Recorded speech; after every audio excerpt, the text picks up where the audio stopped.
Hello and welcome to Team VLFI. In physical design, we have started a new series and discussing various standard cells used in ASIC design. So please like this video and subscribe our channel. Our channel is youtube.com/teamvlfi, or you can search Team VLFI directly on YouTube. This series has been divided into various sessions. And we have discussed standard cell library, overview of standard cells and various cells one by one. So till now we have discussed up to sphere cells. Today we are going to discuss about tie cells. So let's begin.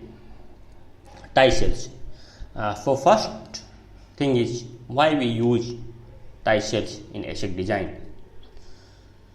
So I would like to start my discussion with this argument that as we scale down the transistors in latest technology, gate oxide also become thinner and thinner. So you can see here the gate oxide below the polysilicon is getting thinner and thinner in the latest technology. In a lower technology node, gate oxide of the transistor is very thin, and this is the most sensitive part to the voltage applied on it. So if we connect any input of CMOS circuit directly to VDD or VFF, gate of transistor will have direct VDD or VFF connection. So if we providing the inputs directly to VDD or VFF, this gets having the direct connection. So you can see here, this is our CMOS circuit. Here we have a NMOS and here we have a PMOS, and both the gates are shorted together, and this is the output node. So if we provide VDD or logic high as an input to this circuit, then we can say that our gate is having direct connection to this VDD. And suppose the voltage of VDD and VFF rail is having any glitch, then this glitch will directly occur to this gate oxide. So generally the voltage of VDD and VFF rail is not always constant at one level as we expect. Sometimes there may come surge, or we can say it's impulse, or we can say glitch in the supply voltage due to various reasons, like we have discussed voltage drop. It may be due to ground bounce or electrostatic discharge. So such surge in VDD or VFF rail may damage the gate oxide easily. So this gate oxide is very sensitive to the voltage, and such type of glitch occurs in the VDD or VFF rail. This glitch can easily damage our gate oxide. And once the gate oxide of the transistor is damaged, the complete circuit may stop working. So this is very dangerous. So we have to think about the solution of this problem. So what is the solution? This is the problem. We cannot directly connect the VDD input to VDD or VFF directly. So in this slide, few important things are: first is gate oxide, which is very sensitive to our voltage variation. Second thing is direct VDD or VFF connection of the gate, and third thing is surge in the supply voltage, and fourth thing is it cause damage in gate oxide. So this is all about the problem. Now what is the solution? Let's talk about the solution. So our problem was this direct connection, input to VDD. So as a solution, we need to avoid the direct connection from input of the standard cell to VDD or VFF rail. Then question is how to provide the constant high or low input to the logic cell. If we cannot directly connected this, then how we'll provide the like logic 1 or logic 0 to this to the input of this circuit.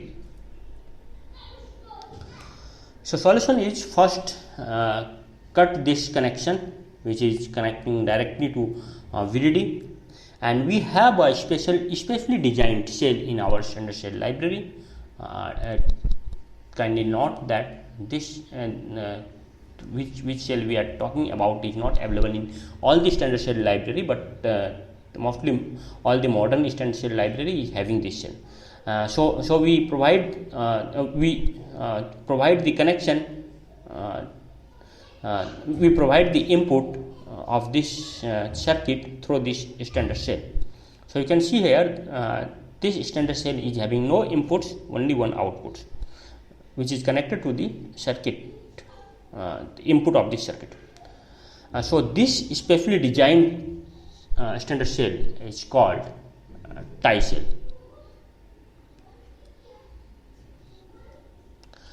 Remember, when we were discussing spare cells, we have talked about this cell. Because input of spare cells are tied high or tied low using tie cells. So now, what is the tie cell?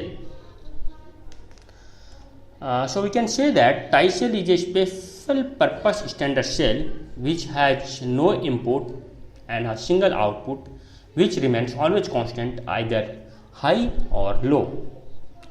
So there are two types of tie cell in your standard cell library. First is called tie high cell and second is tie low cell.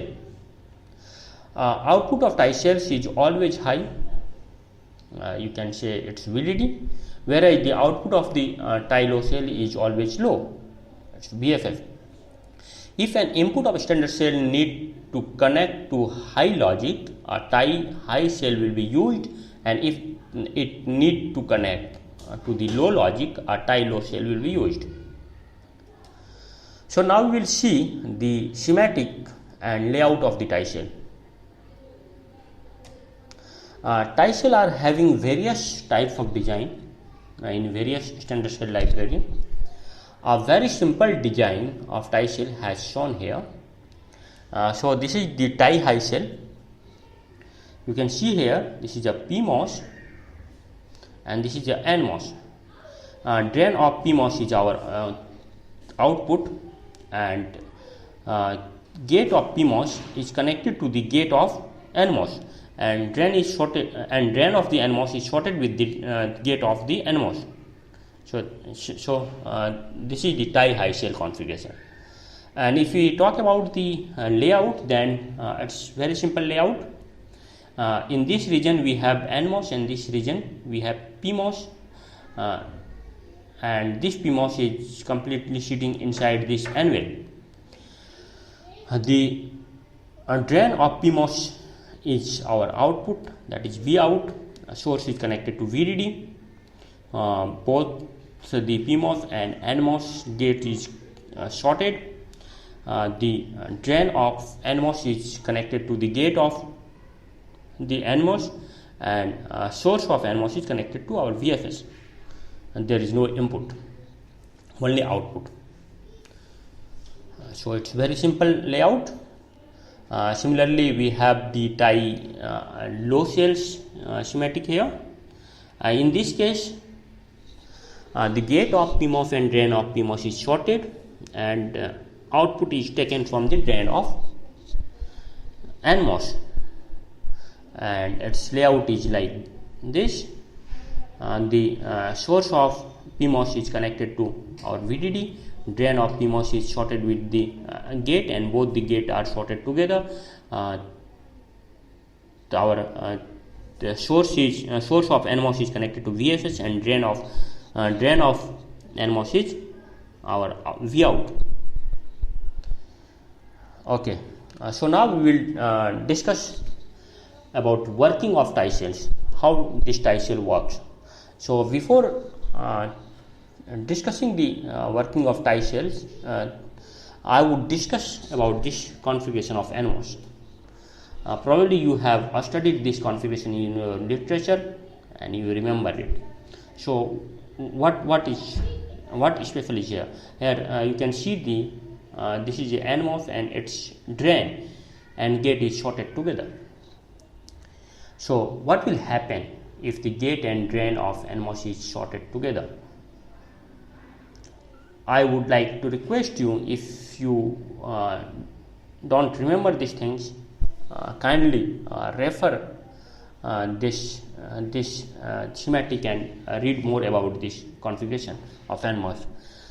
So in brief, I can say here, since gate and drain are connected together, so VD will be equal to VG, and if we subtract the source voltage from both the side, then we can say that VDS is equal to VGS, right? So if VDS is equal to VGS, then can we say that our VDS will be always greater than VGS minus VT, which is the condition for saturation? Yes, we can say, why not? Because our VT is always a positive quantity for the NMOS, and since VDF and VGF are equal, so if we subtract something in positive in VGF, then definitely VDF will be always greater than the VGF minus VT, and this is the condition of our saturation condition for the NMOS, and if the VG is greater than our VT, so NMOS will always be in saturation region. This configuration is very popular configuration actually, and this is known as diode connected transistor. So before moving forward, I would like to describe more about this circuit. That you can see here, this MOS is now converted into a two-terminal device. Since gate and drain is shorted, so we have only drain terminal and source terminal. Now imagine we are applying some positive voltage here in drain terminal, which is greater than our VT. Then what will happen? This positive voltage will be applied to the gate, and NMOS will start conducting. So this start conducting, and this and the NMOS will goes in the saturation region. So in saturation region, this will work as a resistor. Okay, so current will start flowing from drain to source, right? Now imagine if we are applying positive voltage in the source terminal and providing the ground in the drain terminal, then what will happen? Will this NMOS will turn on? Obviously not, because this gate terminal is getting the ground connection. It is not getting the potential which is greater than VT. So only current will flow when we will apply positive voltage on the drain. I mean to say, when the drain potential drain voltage is greater than the source voltage, and it is greater than the VT, and the difference is greater than our VT. So it will allow only one direction of current flow. So this is so this will work as a diode. Now let's discuss about the working of the tie-high cell. So as we have discussed above, and one more thing, similar case will happen for the PMOS. I am not going to discuss about the PMOS. It is similar to NMOS. In working of the tie-high cell, first of all, this configuration is will work as a diode connected transistor. So if it is a diode connected transistor, then this potential then the gate of this PMOS will get the ground potential, and PMOS is always on. And if PMOS is always on, then the drain of PMOS is always high. So at the output you will get always a high voltage, I mean logic 1. Similarly for the tie-load cell, as we have discussed, this PMOS will work as a diode connected resistor. So imagine this is just a diode connected to the gate of this NMOS transistor. So this NMOS is always on, and if this NMOS is always on, then this drain voltage will be always low, so output is always low. Hope you understand this working. If not, you can ask questions in my comment section, but you should study this configuration once.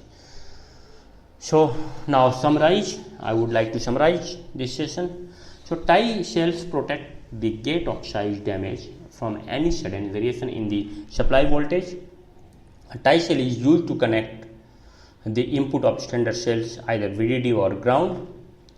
Tie cells provide good reliability and electrostatic discharge protection of IC. So with this, I would like to conclude this session. Thank you for watching this session. Please like this video and subscribe our channel and share this video among your friends and colleagues. Thank you for watching.